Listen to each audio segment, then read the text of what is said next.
दूसरे से होता है ना सिम, सिम ही बना देते हैं यहाँ पे एक, है ना।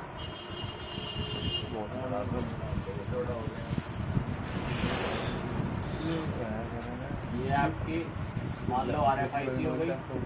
यानी एक सिम को चलाने के लिए फ़ोन में क्या क्या चीज़ का सही होना ज़रूरी है। RFIC,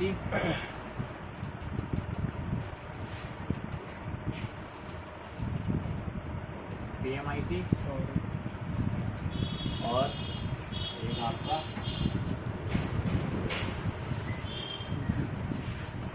CPU। समझ गए? CPU, RFIC और पावर IC। अब जो RFIC है उसका लिंक CPU के साथ जुड़ता है, चाहे 2 पिनों से जुड़े, 4 पिनों से जुड़े, वैसे तो बहुत सारी पिनों से जुड़ता है। ठीक है, समझने के लिए क्या है कि RFIC भी CPU के साथ क्या करती है,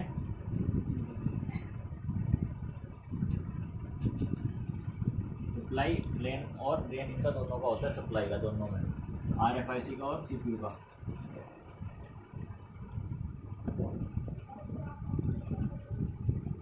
और इसके बाद RFIC जो है पावर के साथ भी जुड़ती है।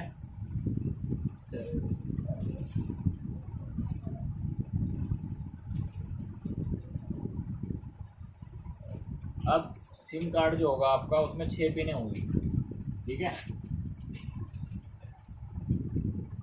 1 2 3 4 और एक भी हो गई यहाँ पे ऐसे, और एक पिन आपकी ये हो गई जो बची। ठीक है, अब मैंने आपको बताया था एक पिन होगी ग्राउंड की, कोने में से 1 2 3 4 5 6 पिनें टोटल हो गई। 1 2 3 4 कोने हो गए, इनमें से एक पिन कोई सी क्या होगी, ग्राउंड की होगी। मान लो ये पिन ग्राउंड की हो गई। ग्राउंड के बराबर वाली ये वाली पिन आपकी NC की हो गई, ये ग्राउंड की हो गई। ग्राउंड के सामने वाली V SIM, voltage of SIM.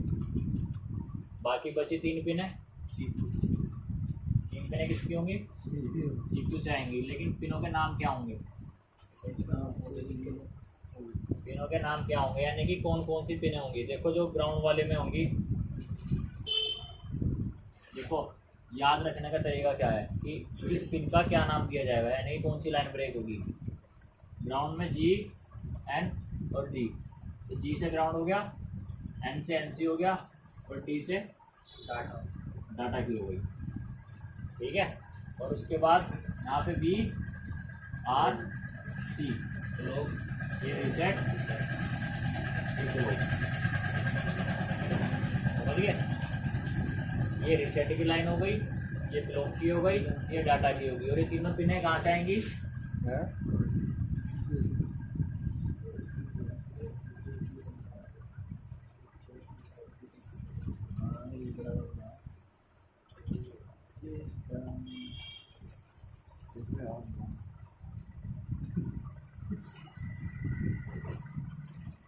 समझ गए। एक एक रजिस्टर भी लगाए बीच में।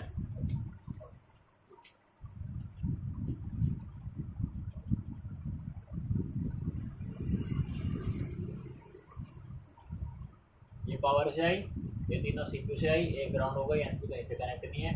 इसके बाद जो V सिम होगी इसको क्या बोला जाएगा, वोल्टेज ऑफ सिम। 1.8 वोल्ट इसमें बनती है V सिम में, समझ गए। इनमें वैल्यू तीनों में सेम आएगी, बताया था वो वहाँ पे पॉइंट जो लिखे थे, इनमें सेम वैल्यू आएगी। मान लो इसमें 400 आ रही तो इन दोनों में भी 400 आएगी, इनमें 800 आ रही तो इनमें भी 800 आएगी। इसमें ये तो इन तीनों से ज़्यादा आएगी या फिर इन तीनों से कम आएगी, इस वाले में, वोल्टेज वाले में। तो ये सेक्शन है जो सिम को चलाने का होता है। जो फ़ोन में जब आप सिम लगाते हो ना, वो दिखाता है कि टाइम सेट तो नहीं करना है, फिर सिम लगाने पर टाइम ऑटोमेटिक सेट हो जाता है। वो इस लाइन का काम है, क्लॉक का।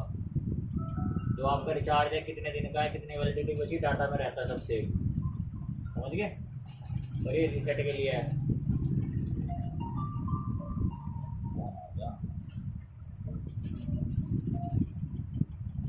हाँ भी याद रहेगा तुम्हें इसी को चलाने का।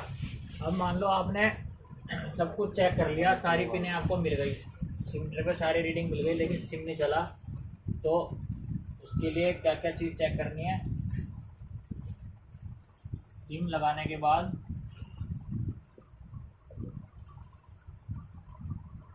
बी सिम पर 1.8 वोल्ट बनेगी।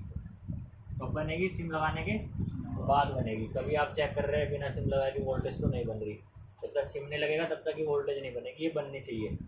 ठीक है, अगर इससे भी ये वोल्टेज नहीं बनी तो पावर पे काम होगा, और अगर इससे बात नहीं बनी तो आपको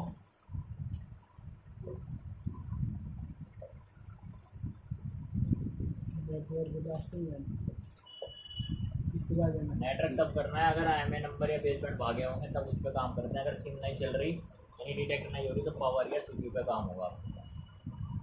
समझ गए? CPU तक जाना पड़ेगा। जैसे कि MI का Note 10 फ़ोन है, सिम भाग जाते हैं, सारी सप्लाई ओके होती है, बस सिम नहीं डिटेक्ट हो रहे हैं तो फिर हम CPU बोल करते हैं, सिम चल जाते हैं। ये आपका लास्ट ऑप्शन होगा, यहाँ तो यहाँ से ओके होगा, या फिर आपको वापसी उसको देना पड़ेगा। ये आपको सर्किट माइंड में सेट कर लेना है कि किस किस पिन के सिम में क्या क्या लाइन्स होती हैं, और ये सब में सेम होंगी। एयरटेल के सिम में भी, जियो में भी, वोडा में भी, ठीक है, जितने BSNL है सब में यही ट्रिक अपनाई जाती है, यानी कि इसी तरह की सप्लाई दी जाती है। इनके बीच में रजिस्टर भी लगे हुए हैं, लो वैल्यू के होते हैं, जब पर मार सकते हैं, बाईपास कर सकते हैं, 10-10 ओम के होते हैं। तो आज आपका SIM track, insert SIM card खेल ख़त्म। बेसिक से लेके एडवांस तक कहाँ पे जाना है, कहाँ कहाँ शुरू करना है। इसमें आप देख सकते हैं सिम 1 की भी ट्रैक्स हैं, सिम 2 के भी ट्रैक्स हैं, और इनके बीच में रजिस्टर लगे हुए हैं। देखो इन्होंने भी बाईपास कर रखे ना, 10 आर यानी 10 ओम्स के यहाँ लगे हुए, तो उन्होंने भी बाईपास कर रखे, आप भी बाईपास कर सकते हैं। ठीक है, और इससे ना हो तो आप CPU में भी जाना पड़ता है, या फिर आपको पावर में भी जाना पड़ेगा, कि पावर IC में भी काम करना पड़ेगा। यहाँ पावर में तब काम करोगे अगर वोल्टेज नहीं बनने की, समझ गए जी। अगर फ़ोन में सिम चलाना है तो ये सब चीज़ें आपको मालूम होनी चाहिए, ट्रैक आपको चेक करने पड़ेंगे ये वाले।